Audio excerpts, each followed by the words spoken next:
Everyone, welcome and welcome back to the channel. कैसे हैं आप सभी। तो बीपीएससी टीआरई 3.0 का जो री एग्जामिनेशन होने वाला है वो आप लोगों के 19 से लेकर 22 तक होने वाला है।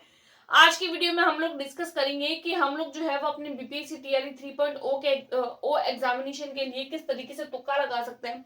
अब ये तुक्का का मतलब ये नहीं है कि ऐसे कैंडिडेट जिन्होंने बिल्कुल भी पढ़ाई नहीं करी है, कुछ भी नहीं पढ़ा है, तो आप इन 7 दिन में सिर्फ इस तुक्का मेथड का उपयोग करके और अपनी नौकरी ले सकते हैं। ऐसा नहीं हो सकता। ये वीडियो सिर्फ उन कैंडिडेट के लिए है जिन्होंने एक्चुअल में बहुत अच्छे से प्रिपेयर किया है, सब कुछ अच्छे से, अपना सिलेबस, पीवाईक्यू, सारा कंटेंट बहुत अच्छे से पढ़ा है और फिर भी उनको एक कंफ्यूजन है। तो हमको पता है कि जब हम लोग सब कुछ पढ़ लेते हैं फिर भी हम लोगों को एक इंटेलिजेंसी की जरूरत होती है जब हम लोग किसी क्वेश्चन पेपर को सॉल्व करते हैं, क्योंकि पेपर को सॉल्व करना अपने आप में एक डिफिकल्टी वाला काम होता है, क्योंकि उस टाइम पे हमारे जो है वो कॉन्फ्लिक्ट में हम लोग रहते हैं, क्योंकि हम लोगों को एग्जाम पास भी करना होता है और हम लोगों को एक डर भी होता है। तो ऐसे टाइम में हम लोगों को कुछ बातों का ध्यान रखना होता है, यानी कि एक इंटेलिजेंट गेस, और वो इंटेलिजेंट गेस जो वही लगा सकता है जिन्होंने एक्चुअल में बहुत अच्छे से प्रिपेयर किया होता है।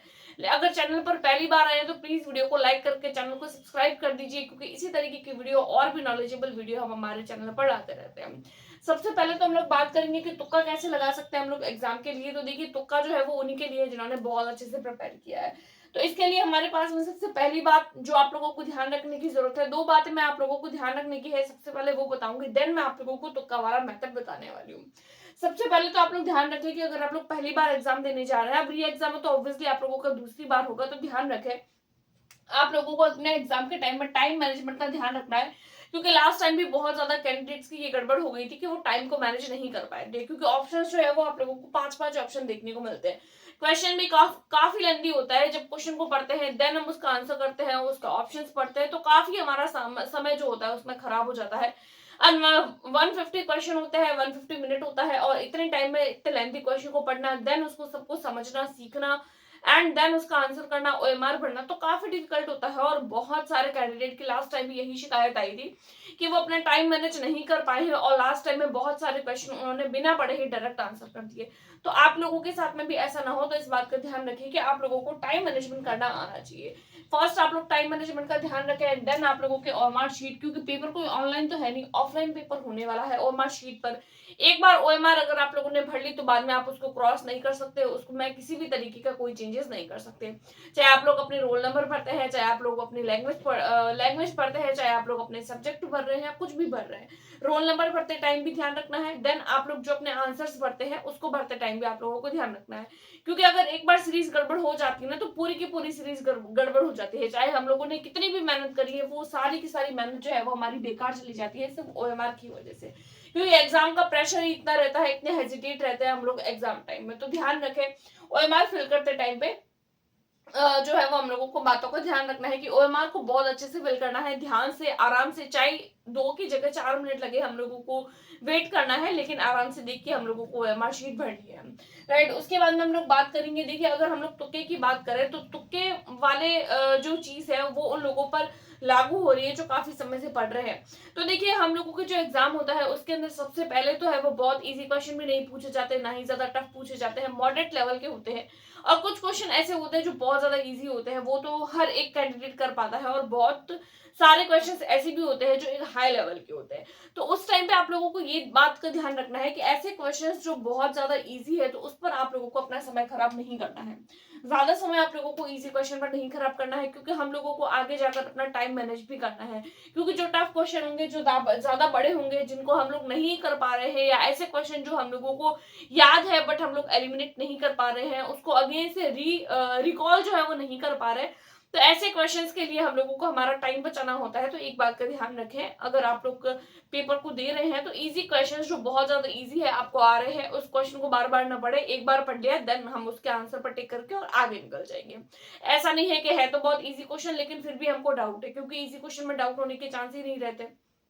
बहुत ज्यादा इजी क्वेश्चन आया, एक बार पढ़ो, उसका टिक लगाया, देन आगे बढ़ जाओ। तो आप लोगों को इजी क्वेश्चन पे ज्यादा समय खराब नहीं करना है। उसके बाद में हम लोगों को ध्यान रखना है, देखिए, क्योंकि आजकल के जो पेपर है हमारा बीपीएससी का, लास्ट टाइम से हम लोग देखते आ रहे हैं, बीपीएससी में आप लोगों को जो है वो इस तरीके से ऑप्शंस मिलते हैं। मान लीजिए ए वाला, बी वाला, सी वाला, डी और ई, इस तरीके से। अब ज्यादा कंफ्यूजन कहाँ होती है कैंडिडेट को, देखिए, अगर नॉर्मल ऐसे इस तरीके के ऑप्शन हो ना, ए बी सी, यानी कि तो कोई 3 ऑप्शन, एंड देन कोई नहीं। ये वाला जो ऑप्शन होता है ना, डी वाला ऑप्शन, एक से अधिक वाला, ये हमको सबसे ज्यादा जो है वो खतरनाक नजर आता है, क्योंकि इसके लिए ए भी हो सकता है, बी भी हो सकता है, सी भी हो सकता है, तीनों भी हो सकते हैं, एक से अधिक भी हो सकता है, तो बहुत कंफ्यूजन रहती है। तो देखिए यहाँ पर आप लोगों को अपने जो है वो इंटेलिजेंसी लगानी है कि इस क्वेश्चन को हम लोग किस तरीके से सॉल्व कर सकते हैं। देखिए कुछ कुछ चीजें तो फिक्स होती है, बट कुछ कुछ चीजें ऐसी होती है जो फिक्स नहीं होती है। जैसे मान लीजिए अगर मैं स्टैटिक जीके की बात करूँ तो बहुत सी चीजें फिक्स होती है। जैसे कि अगर किसी का मान लीजिए कोई जो है वो कोई ऐसी संस्था है जिसका अध्यक्ष है, तो वहां पर आप लोग ध्यान रखें, वहां पर आप लोग अपने इंटेलिजेंसी लगाए, ऑप्शंस को लेकर कंफ्यूजन में रहे। मान लीजिए आप लोगों को किसी का अध्यक्ष पूछ लिया या किसी बुक के ऑथर पूछ लिए गए, तो अब आप लोगों को पता होना चाहिए कि भाई ऑथर है, कोई भी बुक है, उसके ऑथर है, उसके राइटर है, तो वो तो एक ही होंगे, तो वहां पर तो एक से अधिक वाला ऑप्शन नहीं हो सकता ना। तो ये इसके लिए आप लोगों को अपना दिमाग खराब नहीं करना है कि एक से अधिक वाला ऑप्शन होगा या नहीं होगा, क्योंकि अगर किसी बुक के कोई राइटर है तो वो तो एक ही होंगे, एक से ज्यादा राइटर उस बुक के नहीं हो सकते।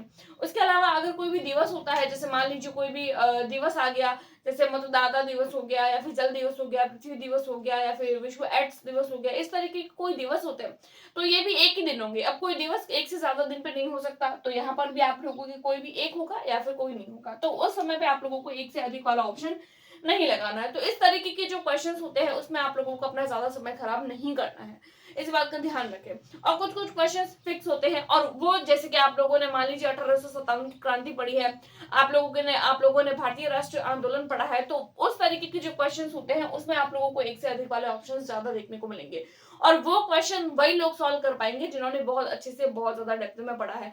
ऐसा तो नहीं है कि आप लोग एक बार सिर्फ रीडिंग कर रहे हैं और आप लोग भी इस तरीके के क्वेश्चंस को सॉल्व कर पा रहे हैं, क्योंकि टॉपिक जो है वो ज्यादा टफ नहीं है, बट पढ़ना जरूरी है। पढ़ेंगे नहीं तो क्वेश्चन को सॉल्व नहीं कर पाएंगे, एलिमिनेट भी हम लोग उस टाइम पे नहीं कर पाएंगे। तो ये कुछ कुछ बातें थी। इस तरीके के जो क्वेश्चंस होते हैं उसमें भी आप लोगों को अपनी एक इंटेलिजेंसी लगानी है कि किस तरीके के क्वेश्चंस में एक से अधिक वाला आंसर हो सकता है।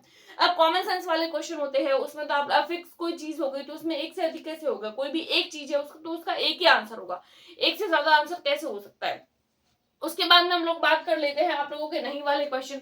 देखिए बहुत सारे लोग होते हैं वो गड़बड़ कहाँ करते हैं अपने नॉट वाले क्वेश्चन में, यानी कि नॉट जब आ जाता है ना, जब किसी क्वेश्चन में हम लोगों को नॉट दे दिया जाता है किसमें से कौन सा नहीं होगा, तब भी हम लोग एक से अधिक वाले ऑप्शन में गड़बड़ खा जाते हैं। तो देखिए जो नॉट वाले आंसर होते हैं तो उसमें आप लोगों को एक से अधिक वाली बात जो है वो देखने को नहीं मिलेगी कि एक से अधिक वाले ऑप्शन जो है वो गलत है।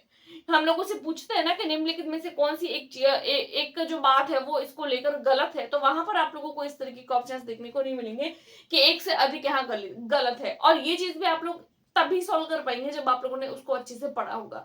लेकिन हम लोगों को अवेयर रहने की जरूरत रहती है, क्योंकि हम लोगों ने पढ़ तो सब कुछ लिया है लेकिन फिर भी अपने क्वेश्चन को आंसर को हम लोग अच्छे से नहीं कर पाते हैं। क्यों? क्योंकि हम लोगों ने नोट को देखा ही नहीं है। तो आप लोगों को क्वेश्चन को अच्छे से पढ़ना है, नोट को अच्छे से देखना है कि नोट किस बारे में लिखा गया है, देन आप लोगों को आंसर करना है। उसके बाद में ही आप लोग आंसर करें, क्वेश्चन को अच्छे से पढ़ें, नोट को अच्छे से देखें, क्योंकि नोट वाले क्वेश्चन होते ही इसीलिए है। जो नोट वाली चीज होती है ना वो हम लोगों को कई बार ऊपर ही दे देते हैं, हम लोग नोट पढ़ते ही नहीं है, वो आंसर हम लोगों के सबसे ऊपर ही होता है। क्योंकि जो एग्जामिनर होते हैं, जो हमारे पेपर बनाते हैं, वो भी काफी इंटेलिजेंट होते हैं और वो अपने हिसाब से ही पेपर बनाते हैं। इस तरीके से ऑप्शंस को दिए जाते हैं कि कैंडिडेट उस ऑप्शन को देखते ही कंफ्यूज हो जाए, राइट। तो ये कुछ बातों का ध्यान रखें। उसके बाद में हम लोग बात करते हैं लैंग्वेज वाले पोर्शन का। तो देखिए लैंग्वेज वाले पोर्शन में आप लोगों को ध्यान रखना है कि लैंग्वेज को फिल करते टाइम पे आप लोग एक बात का ध्यान रखें कि आप लोगों को पास होना जरूरी है। अगर आप लोग लैंग्वेज वाले पोर्शन में पास नहीं होते हैं तो आप लोगों की सारी की सारी मेहनत जो आप लोगों ने इंटेलिजेंट गेस लगाया है या फिर जो भी आप लोगों ने इतने टाइम तक पढ़ाई करी है वो सब कुछ वेस्ट है। तो ध्यान रखें, आप लोगों की जो भी एग्जाम है उसमें आप लोगों को लैंग्वेज जो आप लोगों के सारे पेपर्स में पूछी जा रही है, लैंग्वेज में आप लोगों को पास होना जरूरी है। लैंग्वेज में अगर आप लोग फेल हो जाते हैं तो आप लोगों के एग्जाम का कोई मतलब नहीं है। लैंग्वेज में चाहे अगर आप लोग 30 में से जो है वो अगर आप लोग बाकी सारे जो भी पोर्शन होता है उसमें बहुत अच्छे मार्क्स ला रहे हैं, बट लैंग्वेज में अगर आप लोग फेल हो रहे हैं तो बाकी सारी पढ़ाई का कोई मतलब नहीं है। अभी भी टाइम है, लैंग्वेज नहीं पढ़ी है तो अभी भी बेसिक लैंग्वेज आती है उसको पढ़ सकते हैं। देन सबसे लास्ट पॉइंट आप लोगों को एलिमिनेट करना है। एलिमिनेट का मतलब ये है कि अगर मान लीजिए आप लोगों को कोई कई बार ऐसा क्वेश्चन हम लोगों को दे दिया जाता है कि क्वेश्चन देते हैं देन आंसर देते हैं। अब क्वेश्चन पढ़ लिया, आंसर समझ में नहीं आ रहा है, बट हाँ 2 क्वेश्चन में हम लोगों को गैसेस करने का रहता है, तो उस टाइम पे आप लोग एक बार का ऑप्शन पढ़ लीजिए। कई बार ऐसा होता है कि क्वेश्चन को पढ़ लेते हैं, क्वेश्चन अच्छे से समझ नहीं आता है, लेकिन हम लोग जब उसके ऑप्शंस देखते हैं, उसके आंसर देखते हैं तो हमारा माइंड क्लिक करता है हाँ मैंने ये सारी चीजें कहीं ना कहीं पढ़ी तो है। तो उस टाइम पे आप लोग अपने इंटेलिजेंट गैस लगा के और वहां पे आंसर्स को एलिमिनेट कर सकते हैं। एलिमिनेट भी तभी कर पाएंगे जब आप लोगों ने किसी भी चीज को अच्छे से पढ़ा होगा। तो ये बात मैंने स्टार्टिंग में भी बोली थी कि ये वीडियो उन्हीं कैंडिडेट के लिए है जिन्होंने काफी टाइम से प्रिपेयर किया है, जो काफी लंबे टाइम से पढ़ रहे हैं। तो वो जो कैंडिडेट है वही इन सारी बातों को फॉलो करे, क्योंकि वही कैंडिडेट जो होते हैं वो जो सीरियस होते हैं और मार्क को लेकर एक्टिव रहते हैं, टाइम मैनेजमेंट भी वही कर पाते हैं। और जिन्होंने कुछ नहीं पढ़ा तो उनको तो वैसे भी इजी लगता है कि सब कुछ इजी आया था, मैंने थोड़ी बहुत पढ़ाई कर ली होती तो मैं शायद से क्वेश्चन को सॉल्व कर पाता। डिफिकल्टी उनके लिए होती है जिन्होंने बहुत सब कुछ पढ़ लिया होता है, उन्हीं को ही डर लगता है और उन्हीं को ही इन सारी चीजों में कंफ्यूजन होती है। देखिए जो बहुत ज्यादा पढ़ता है ना उसको ज्यादा कंफ्यूजन होती है, तो आप लोगों को कंफ्यूजन हो सकती है अगर आप लोगों ने बहुत अच्छे से प्रिपेयर किया है तो ध्यान रखें। लेकिन हम लोगों को एग्जाम में घबराना नहीं है, हेजिटेट नहीं होना है, बस पढ़ाई करी है, एक टारगेट होना चाहिए कि नहीं पढ़ाई करी है तो हमारा सक्सेस जरूर जाएगा। तो ये कुछ बातें जो मुझे आप लोगों के साथ में शेयर करनी थी। आई होप आप लोगों को वीडियो पसंद आई होगी, आप लोगों की तैयारी बहुत अच्छी होगी, हो रही होगी, और आप लोगों का एग्जाम तो है ही। और वीडियो को ज्यादा से ज्यादा शेयर करें, और अगर चैनल पर पहली बार आए हैं तो प्लीज वीडियो को लाइक करके चैनल को सब्सक्राइब कर लीजिए। आज की वीडियो में इतना ही। Thanks for watching.